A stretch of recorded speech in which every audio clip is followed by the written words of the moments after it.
Speaker, and I thank the gentleman for yielding the privilege to address you, Mr. Speaker, and to rise in support of H.R. 549, the National Bombing Prevention Act.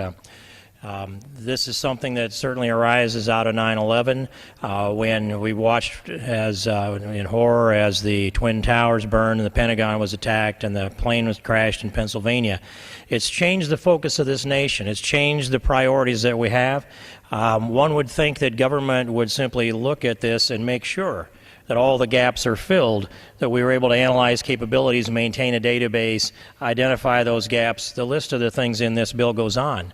I'm looking at the risk to America and the energy that brings this bill to the floor, Mr. Speaker, and I think about this country in the broad terms.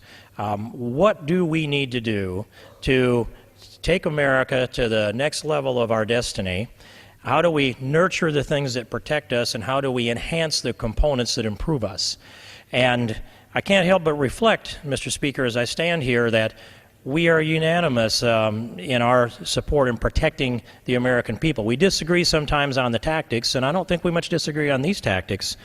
But I think that there are greater risks out there to America that cry out for an urgent approach rather than H.R. 549, the National Bombing Prevention Act. And some of those greater risks come from overseas. They come on our American military that are today in harm's way in Iraq and in Afghanistan. The whole backdrop of that, we poured a significant amount of resources in, and we've seen great success in Iraq in particular. We had a tough battle to fight in Afghanistan. That's the habitat that breeds the people that would like to penetrate through our shield.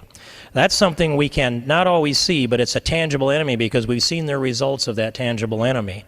But, Mr. Speaker, I can't watch this bill move through debate without raising the issue of the intangible enemy that we have, the enemy that we have from within, the enemy that creeps up on us and sneaks up on us, and the one that causes us to revert to security and trying to find a safer future whenever we see a bump along in our economy. When we see the stock market take a dip, when we see some unemployment numbers go up, the first thing that happens is those who have been lying in wait for an economic disaster pounce upon that as an argument that the free markets are not the solution, that a managed economy is the solution. And we're in the middle of a pivotal debate in America today, Mr. Speaker, and that pivotal debate rests not so much on the physical security of the American people as it does the economic opportunity of the American people. And in the name of economic security, we are watching trillions of dollars being invested in programs that have not shown any pattern of being successful. And so there was a $150 billion stimulus plan not quite a year ago, and then a $700 billion stimulus plan that came out before the election, the bailout plan as it's commonly known, and now we're looking at perhaps a $900 billion stimulus plan that has with it at least $347 billion in interest attached to it over the next 10 years, which takes us to $1.3 trillion. And just add the $7 billion on from the bailout from last fall, and we're at $2 trillion. $2 trillion in debt and burden, which is just one leg of a multi-legged stool, as we know from President Obama, that has to be constructed by that approach. And I will submit that as much as we'd like to provide for the safety and the security of the American people, and I will continue to support and work together hand in hand across the aisle on those issues, I do oppose the idea that government can spend money better than people can, and I oppose the idea that creating new government programs and spending trillions of dollars, and this one leg of the multi-legged stool is a $2 trillion leg, Mr. Speaker. How many more $1 trillion before we get all the legs built on this stool that may look like a centipede and our debt may look like it's insurmountable into the future?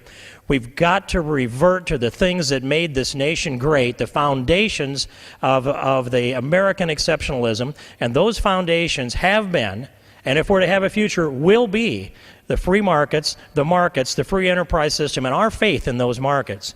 And at some point, we have to look back at history and understand that no matter how deep we can dig into the old New Deal of the 30s, that the best that can be said for it was it may have slowed and diminished the depths to which we sunk during the Great Depression, but the trade-off was that it delayed the recovery.